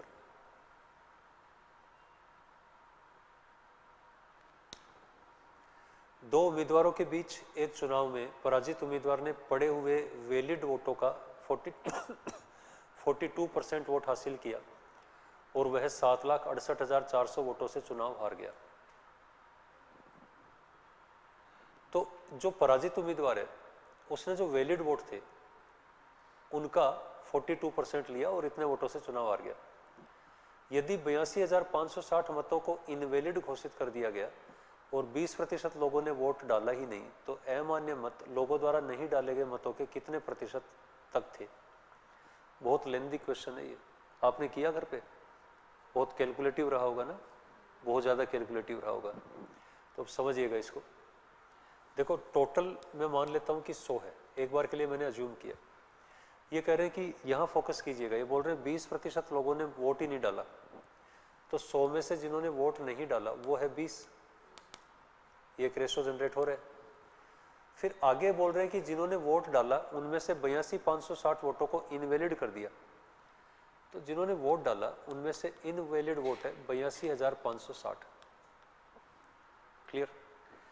अब आगे बोल रहे हैं कि जो वैलिड वोट है, इन वैलिड वोटों में से एक विनर है और एक रनर है। तो जो विनर है, रनर है, उसको 42% वोट मिले हैं और विनर को डेफिनेटली 58 मिले होंगे, और ये व्यक्ति जो रनर है वो हार गया कितने वोटों से? 7,68,400 वोटों से हार गया। ये हमारे सामने एक सिचुएशन है। अब ये कह रहे हैं जी अमान्य मत, इनवैलिड वोट, ये जो 82,560 है, ये लोगों द्वारा नहीं डाले गए वोटों का कितने परसेंट है? नहीं डाले गए वोट ये हैं। अब इनकी एक्चुअल संख्या नहीं मालूम, नहीं डाले गए वोटों का कितना परसेंट है ये मुझे कैलकुलेट करना पड़ेगा। तो 82,560 तो चलो दिया है इन्होंने, लेकिन नहीं डाले गए वोटों तक तो मुझे पहुंचना होगा ना। वो वोट मैं नीचे रखूंगा, फिर क्वेश्चन सोल्व करूंगा, तो एक बहुत लेंथी सवाल बनेगा ये, और उसका क्या इलाज हम करेंगे वो देखना। देखो ये यहां तक हम पहुंचे कैसे, ये पहले तो एक रूट देखते हैं कि कैसे पहुंचे। 7,68,400 ये क्या इन दोनों के वोटों का डिफरेंस है? तो ये वैल्यू है 16 की, और इंटू 58 + 42 100 कर दूं तो क्या ये वैलिड वोटों की संख्या आ गई? अब इन वैलिड वोटों में ये मैं जोड़ दूं इनवैलिड वोट, तो क्या मेरे पास डाले गए वोटों की संख्या आ गई? अब ये जो डाले गए वोट है 100 टोटल है, तो 20 नहीं डाले और जो डाले गए वोट है वो 80 है। यही तो है, ये जो डाले गए वोट है ये वैल्यू 80 की है, और इनटू में 20 करूंगा तो नहीं डाले गए वोट आएंगे। तो ये जो 9 है, 9 ये निकल कर आया, इसको इसके बटे में रखूंगा, फिर गुणा भाग करूंगा, तब जाके मेरा उत्तर आएगा। ये पूरी मेहनत है मेरे सामने, और ये इजी कैलकुलेशन तो नहीं है। पहले आप इसको सिंप्लीफाई करेंगे, इसको कैलकुलेट करेंगे, जो डेटा आएगा उसमें इसको जोड़ेंगे, फिर ये 1/4 है, 4 का भाग देंगे, फिर ये वो संख्या यहाँ रखेंगे, फिर इनकी कैलकुलेशन कंप्लीट करेंगे, तब जाके उत्तर आएगा। इसमें रूट नंबर नहीं लगा सकते आप, मूलांक लगा ही नहीं सकते, इसमें इकाइकांक नहीं लगा सकते। क्यों नहीं लगा सकते? कारण बता सकते हो? क्योंकि इन्होंने पूछा है दशमलव के बाद एक अंक तक। अब एक्चुअल आंसर, जैसे मान लो इसका आंसर 9.8 है, मैं नहीं जानता इसका आंसर क्या है, बट मान लो 9.8 है इनके हिसाब से, बट एक्चुअल आया होगा 9.843, तो मूलांक तो बदल गया ना, इकाइकांक भी बदल गया। तो अब कैसे? डिविजिबिलिटी भी नहीं लग सकती, कुछ भी नहीं लग सकती। जब ये कुछ नहीं लगता है तो मैंने एक तरीका बताया, 5 में से 4 ब्रह्मास्त्र एक कैटेगरी के हैं, और जब ये चारों फेल हो जाते हैं तो इनमें से एक ब्रह्मास्त्र बचा रहता है, वो ब्रह्मास्त्र है एरिया ऑफ आंसर। ये ब्रह्मास्त्र कभी आपका साथ नहीं छोड़ेगा।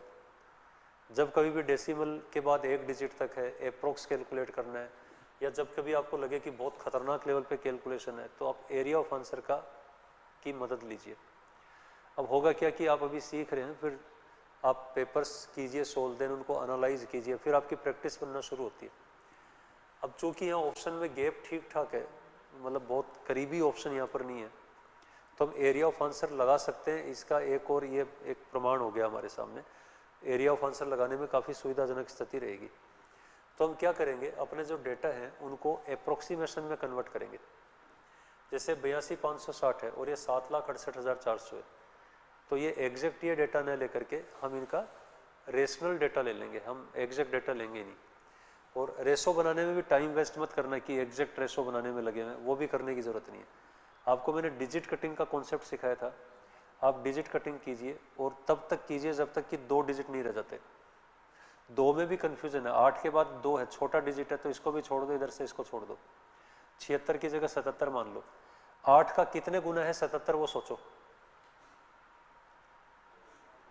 9 गुना और 10 गुना के बीच में कहीं जा रहा है ना, लगभग लगभग बीच में जा रहा है, तो बीच में से थोड़ा सा ऊपर तो जा रहा है, तो 9 गुना और 10 गुना के बीच में तो 9.5 से थोड़ा सा ऊपर जा रहा है, 9.5 से 9.5 से थोड़ा ऊपर जा रहा है।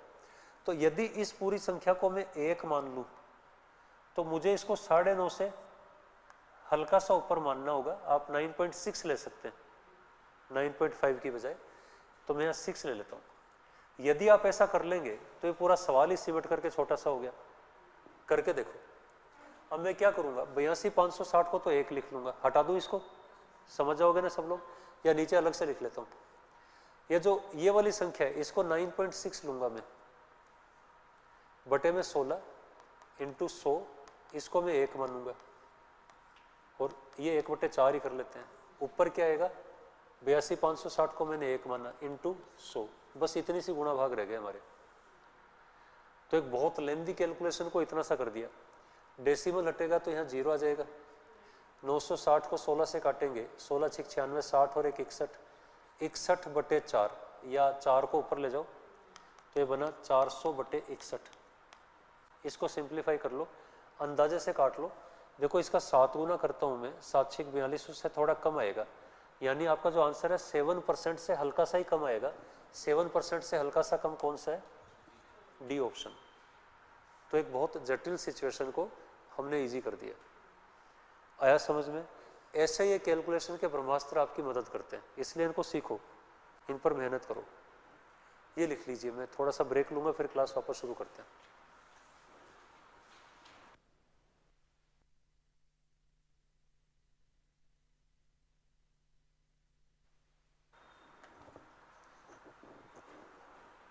चलिए अब देखिएगा नेक्स्ट।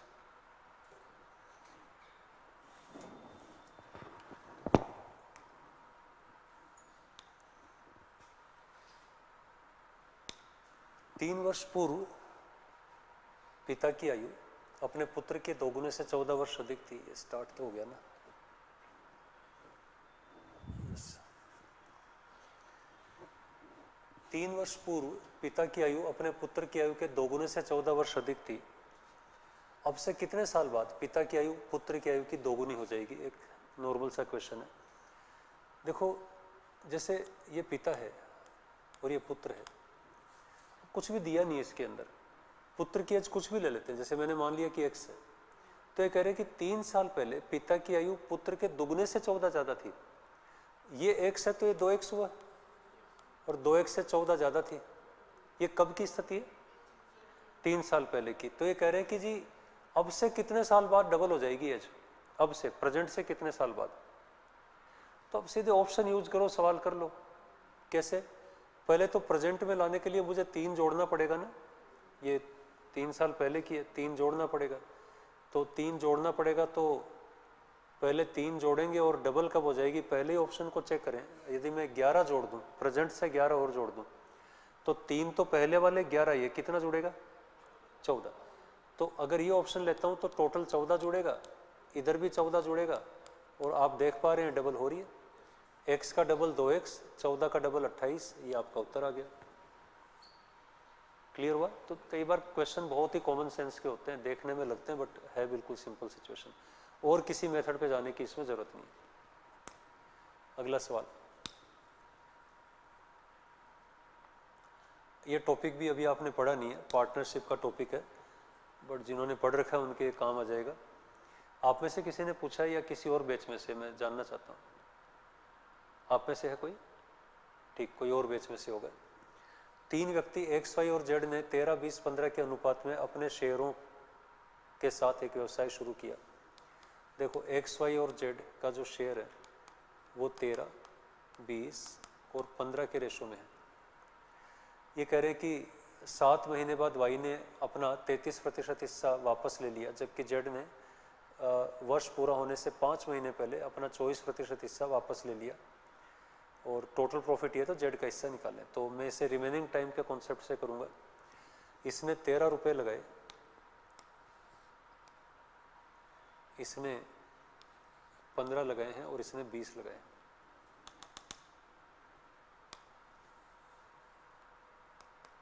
एक्स वाई जेड 13, 20 और 15। थोड़ा डेटा ऐसे मान लेते हैं जिनका 33%, वाई 33% करना पड़ेगा इस केस में, तो क्यों ना एक जीरो और लगा ले, ठीक है ना, ताकि डेसिमल्स न बने अननेसेसरी। तो एक्स ने 130 रुपये लगाए और व्यापार में अभी 12 महीने बचे हुए हैं। वाई ने 200 लगाए 12 महीनों के लिए, इसने 150 लगाए 12 महीनों के लिए। फिर हुआ ये कि 7 महीने बाद वाई ने 33% ले लिया, 7 महीने बाद 200 का 33% 66 बनता है, ये ले लिया, और 5 महीने अभी बचे हुए हैं। और जेड ने वर्ष पूरा होने के 5 महीने पहले 24%, 150 का 24% बनेगा 36 ले लिया और 5 महीने बचे हुए हैं। और वर्ष के अंत में कुल लाभ 16,100 है, तो लाभ में जेड का हिस्सा क्या है? तो पहले हम प्रॉफिट का रेशो जनरेट करेंगे। यहाँ पे कॉमन चीज़ों को हम हटाएंगे यहाँ से, 6 से कट रहा है ये, 6 दूनी 12, 6 दूनी 12, 6 दूनी 12, ये कटा 6 पे और ये कटा 11 पे, और 5 और कट जाएगा अभी, 5, 5, 30, 40 और 26, तो ये 26 दूनी 52 आया, 40 दूनी 80 में से 11 गए 69 आया, 30 दूनी 60 में से 6 गया 54 आया। अब ये कह रहे हैं कि 16,100 टोटल प्रॉफिट है, तो 16,100 वैल्यू किसकी है? 4 9 13 2 15, 1 5 6 6 12 5 17 की, इसी की आ रही है, यस। और पूछ रहे हैं जी जेड का हिस्सा क्या होगा? तो जेड के हिस्से की वैल्यू है ये। और जैसे मैंने गुणा में 54 देखा, 54 यानी 9, 9 यानी 0, तो पहले चेक करो कि 0 मूलांक कितने ऑप्शन में है। इसमें 0 ऑप्शन नहीं है, इसमें है, इसमें नहीं है, इसमें नहीं है, तो ये मेरा उत्तर आ गया, मुझे आगे कुछ नहीं करना। अब ये बताओ ब्रह्मास्त्रों की उपयोगिता समझ आ रही है कि नहीं आज की क्लास से? यही आपको समझना है कि पेपर अटेम्प्ट कैसे करना होता है, बेसिक कॉन्सेप्ट कितने जरूरी है, जो ब्रह्मास्त्र है वो कितने जरूरी है, सबका कॉम्बिनेशन होता है आपका पेपर। नेक्स्ट 18 नंबर,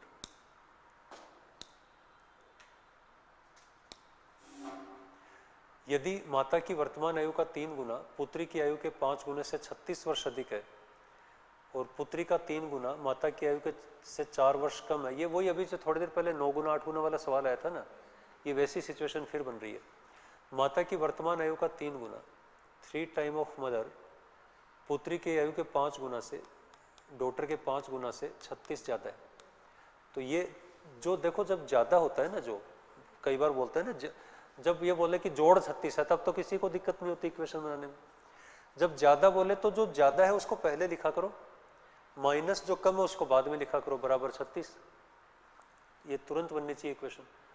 पुत्री की आयु का 3 गुना माता की आयु से 4 साल कम है, डॉटर का 3 गुना माँ की आयु से 4 साल कम है। ये दो इक्वेशन आपको दी, माता और पुत्री का अंतर बताना है, बहुत सिंपल सी सिचुएशन है, कैलकुलेट कर लो। यदि इसको मैं 3 से गुणा कर दूं तो यहाँ 3, यहाँ 9 और यहाँ 12 बनेगा। अब ये डेटा काम के नहीं है, इसमें से इसको घटा दें तो ये 4d बराबर 24, d की वैल्यू आ गई 6। यदि d 6, 6 थी 18 उधर जाके जोड़ा 22, m की वैल्यू 22 आई। और ये कह रहे हैं माता और पुत्री में डिफरेंस बताइए, तो डिफरेंस कितना आ गया? 16। Concept clear? नेक्स्ट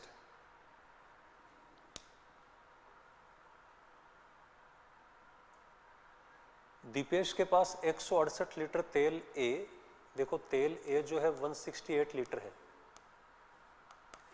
और 234 लीटर तेल बी है।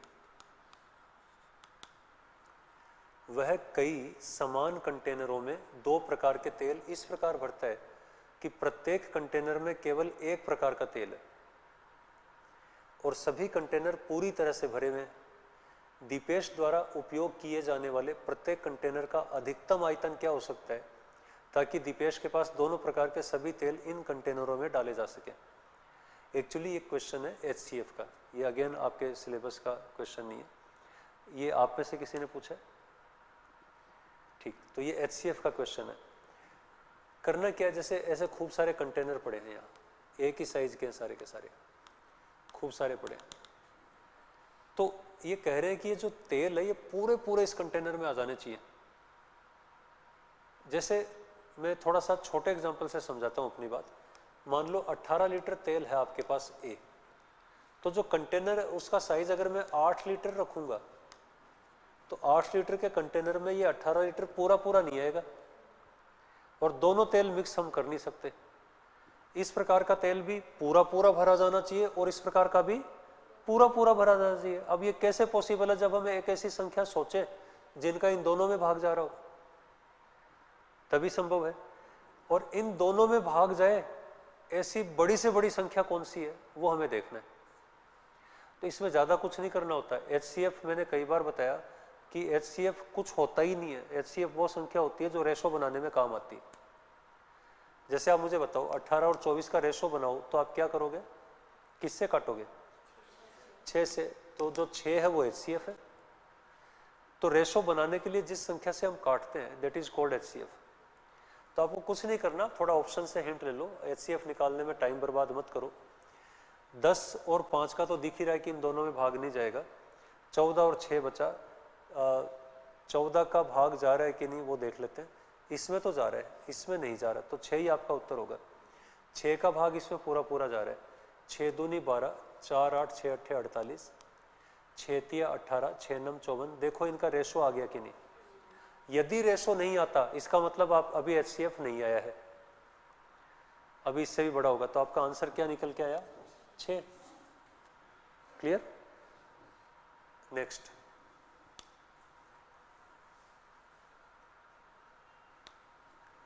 ऋषि के पास 1612 रुपए है। शान और पीयूष में 8% की दर से, अभी थोड़ी देर पहले किया वही सवाल फिर है ये। कंपाउंड इंटरेस्ट में है क्या ये भी, कहीं लिखा नहीं है कंपाउंड, इंग्लिश में लिखा, इंग्लिश में लिखा है कंपाउंडेड एनुअली, हाँ लिखा है ना, वार्षिक रूप से संयोजित, कंपाउंडेड ये बेसिकली है। तो अभी किया था वही सवाल हुआ ये। 2 बेटे हैं शान और पीयूष। अब मैं डायरेक्ट करना चाहूँ तो डायरेक्ट भी कर सकता हूँ इसको। आपको करना कुछ नहीं होता है, 19 और 20 का डिफरेंस 1 साल का है, तो जो आपका डेटा है 8%, इसका जो डेल्टा बनेगा 27/25, तो रेशो सीधे 27/25 ही आ गया।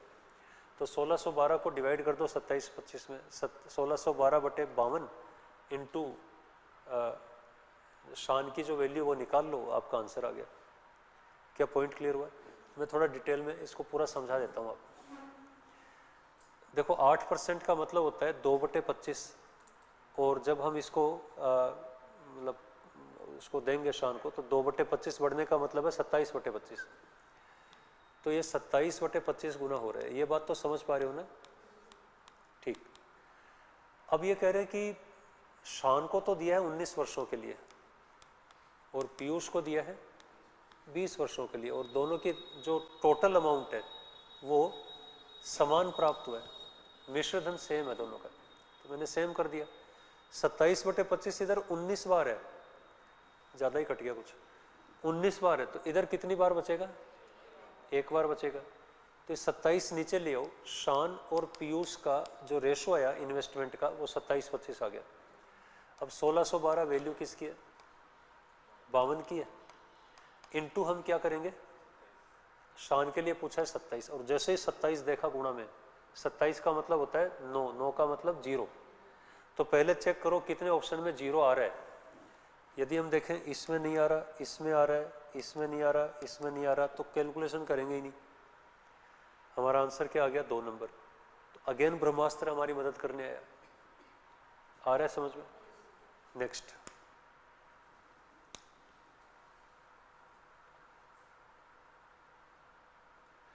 बबीता एक निश्चित दूरी 11 किलोमीटर प्रति घंटा की गति से तय करती है और पहले की दूरी की दोगुनी दूरी 44 किलोमीटर प्रति घंटा की गति से तय करती है। फिर वह उसी रास्ते से शुरुआती बिंदु पर लौटती है। यदि पूरी यात्रा के लिए औसत गति 34 किलोमीटर प्रति घंटा है तो वापसी यात्रा के लिए उसकी गति क्या है? अगेन आपने चैप्टर पढ़ा नहीं है ये, तो ये आपके काम का सवाल नहीं है, लेकिन मैं थोड़ा सा एवरेज स्पीड का कॉन्सेप्ट बता के आपको थोड़ा समझा देता हूँ। देखो बबीता ने कुछ दूरी 11 किलोमीटर प्रति घंटा की स्पीड से कवर की, 11 किलोमीटर पर आवर, और इससे डबल दूरी 44 किलोमीटर प्रति घंटा की स्पीड से कवर की। और फिर बोला जी उसी रास्ते से वापस लौट आई, तो जितनी दूरी यहाँ कवर की उससे डबल यहाँ की, फिर उसी रास्ते से वापस लौट आई, तो जो एवरेज स्पीड है वो 34 किलोमीटर प्रति घंटा है। तो ये कह रहे हैं कि वापसी यात्रा में उसकी स्पीड क्या थी, ये पता लगाना है आपको।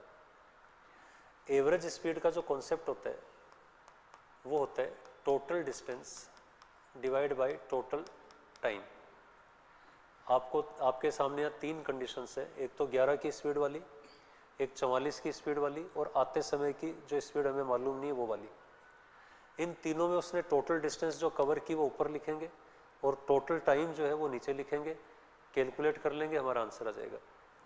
अब इन्होंने इस सवाल में किया है कि एवरेज स्पीड खुद बता दी, एवरेज स्पीड कितनी है 34 है। अब टोटल डिस्टेंस का हम क्या करें, प्रॉब्लम ये है। तो जब डिस्टेंस नहीं दी जाती तो टाइम डिस्टेंस जब आप पढ़ेंगे तो आप इसको समझेंगे कि ऐसी परिस्थिति में डिस्टेंस को हम कुछ भी अज्यूम कर सकते हैं, एनीथिंग। अब वो क्यों कर सकते हो बाद की चीज़ है, वो तब देखेंगे।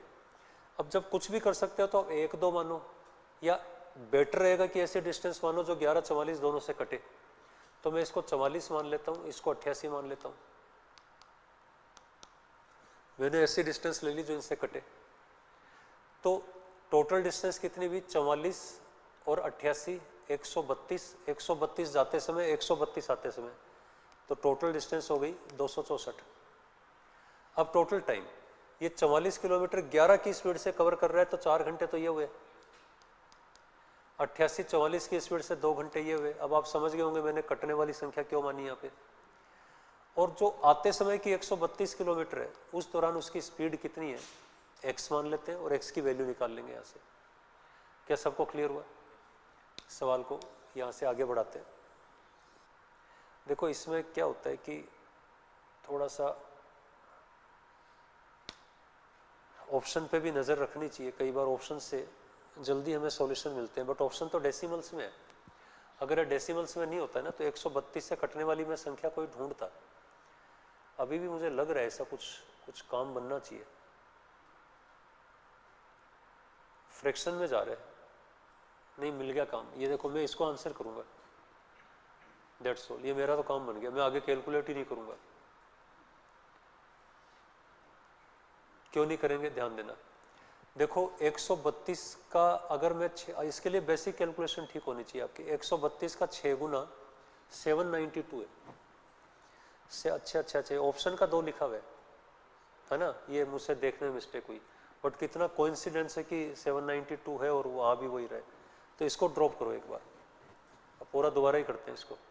कि मुझे जैसे डेसिमल है ना 76.8 74.8, तो मुझे दिखा 79.2, तो ये नहीं होगा। कंप्लीट करते हैं, आप मूलांक वगैरह से मैनेज हो जाएगा मुझे लग रहा है। बाकी गुणा भाग बहुत सिंपल है, ज़्यादा टफ लग नहीं रहे। देखो ये बना 6 को इधर लाएंगे 34 से गुणा होगा तो 204 हो गया। 34 से 204 प्लस 34 गुणा 132/x बराबर 264, यही आएगा। 204 को दूसरी तरफ ले जाओगे 60 बचेगा, फिर x को उधर ला के 60 नीचे ले आओगे, यही करोगे ना। अब इसमें यहाँ से एक तो मूलांक लगाने का ऑप्शन है। अगर मैं 3 से काट दूँ 20 और ये 44, और मूलांक के केस में पहले देख लें मूलांक लगाना ठीक भी है कि नहीं। रूट नंबर सब में एक जैसा आना चाहिए ना। पहले ऑप्शन में 7 है, दूसरे में 3 है, तीसरे में 2 है और इसमें 1 है। मूलांक root number clear. Root number यानी अंकों का जोड़। 7 9 16, 1 6 7 7 है। 7 6 13 8 21 3 है। 7 4 11 1 1 2 है। तीसरे ऑप्शन में 7 है। अच्छा मैंने फिर वही कर दिया, 7 है, तीसरे में 7 है, तो 7 2 में आ गया तो एक हर्डल है ये। और फिर 7 4 11 8 19 1 है। तो एक रिस्क यहाँ पर ये रहेगा, बाई चांस मूलांक आ गया 7 तो फिर कैलकुलेशन में प्रॉब्लम आएगी। खैर हम इसको पहले पूरा, ये क्या कैलकुलेशन बची नहीं, नाम की कैलकुलेशन बची, इसको वैसे ही पूरा कर लेते हैं। देखो 2 से इसको काट दिया मैंने, 22 आया। 34 का 22 से गुणा कैसे करने हैं, ट्रिक बताई हुई है आपको। 34 दूनी 68, 68 के अंकों का जोड़ बीच में रख दो, 6 8 14 1 6 7, यही आएगा। 0 का एक डेसिमल लगा दो, 74.8 कहाँ पड़ा है? चौथे ऑप्शन में। तो ये आपका आंसर आ गया। क्लियर हुआ? नेक्स्ट देखेंगे।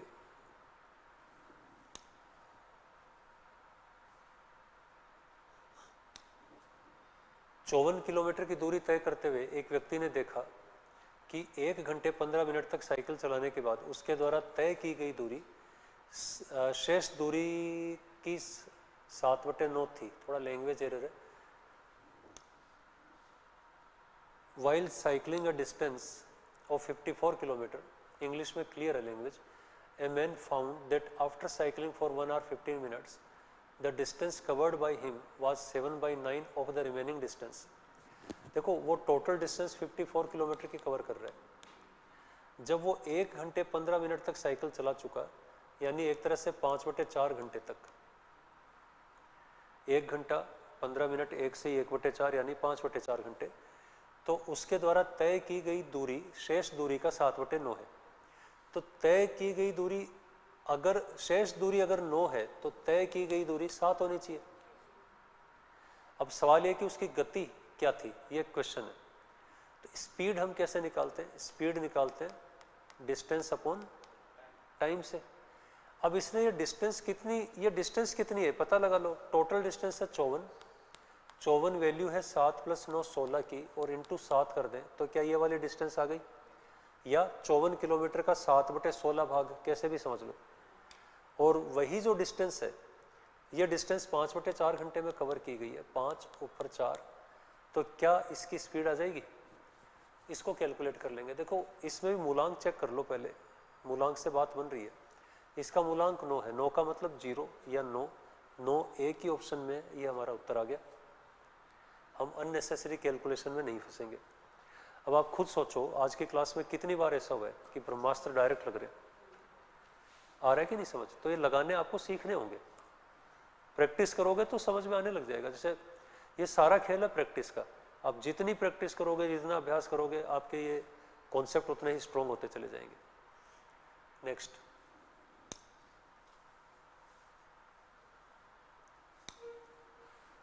सीमा और दर्शन की आय का अनुपात 7-8 है। वे क्रमशः 15,000 और 9,000 की बचत करते हैं। उनके खर्च का अनुपात 11-16 है।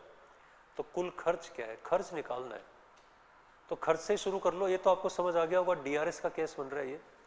जैसे हम खर्च में यदि बचत जोड़ दें तो क्या टोटल आय आती है?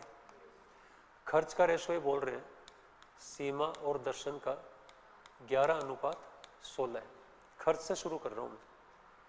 खर्च का क्योंकि एंड में खर्च ही पता लगाना है। तो डीआरएस 2 में आप याद करो, पहले रेशो से ही गुणा करना होता है।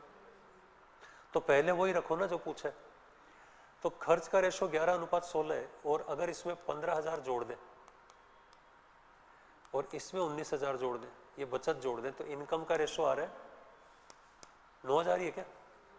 इसमें 9,000 जोड़ दें तो बचत का रेशो आ रहा है 7:8।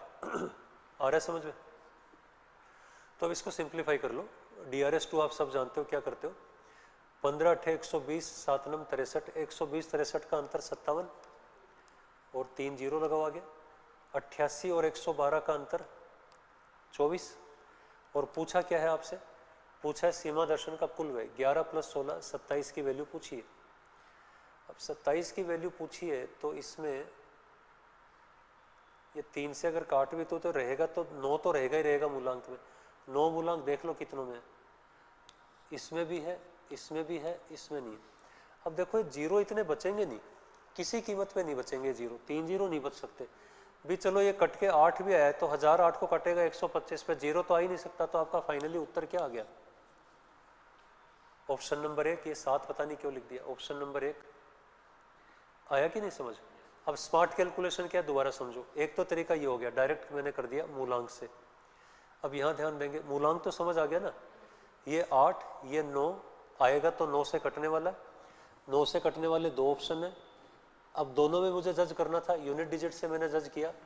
जब ये 9 है, ये 8 है, 8,000 को काटता है 125 पे। कितनी एसेंशियल ट्रिक है अपनी। तो इकाई का अंक देख लो, 7 × 5 = 35, 5 × 9 = 45, 5 आ गया। या फिर इतना तो कंफर्म है ही कि जीरो आएगा नहीं। आया कि नहीं समझ? तो ऐसे अटैकिंग मोड में प्रैक्टिस करो, खूब जम के प्रैक्टिस करो, फिर ये बात बनेगी। क्वेश्चन नंबर 24, ये तो सेम ही आ गया ना, वापस वही सवाल आ गया थोड़ी देर पहले जो कर रहे थे। अब ये टाइम काफ़ी हो गया है, मुझे आज क्लास यहीं ड्रॉप करनी होगी। तो अब जो रिमेनिंग क्वेश्चंस हैं उन पर आप मेहनत करते रहिए, और फिर मैं वीक में एक दिन कभी ना कभी ये क्लास फिर कंडक्ट करूँगा, और जो रिमेनिंग क्वेश्चंस हैं उन पर फिर हम फोकस करेंगे। अब बचे हुए पे आप खूब मेहनत करना, इतनी मेहनत करना कि मतलब आप पूरा एक टारगेट लेके चलना कि कैसे भी करके क्वेश्चन हमें सेल्फ करने और ऐसे ब्रह्मास्त्र लगाने। नहीं हो तो फिर मैं समझाऊंगा। आ रहा है समझ में? ठीक, अभी क्लास ओवर।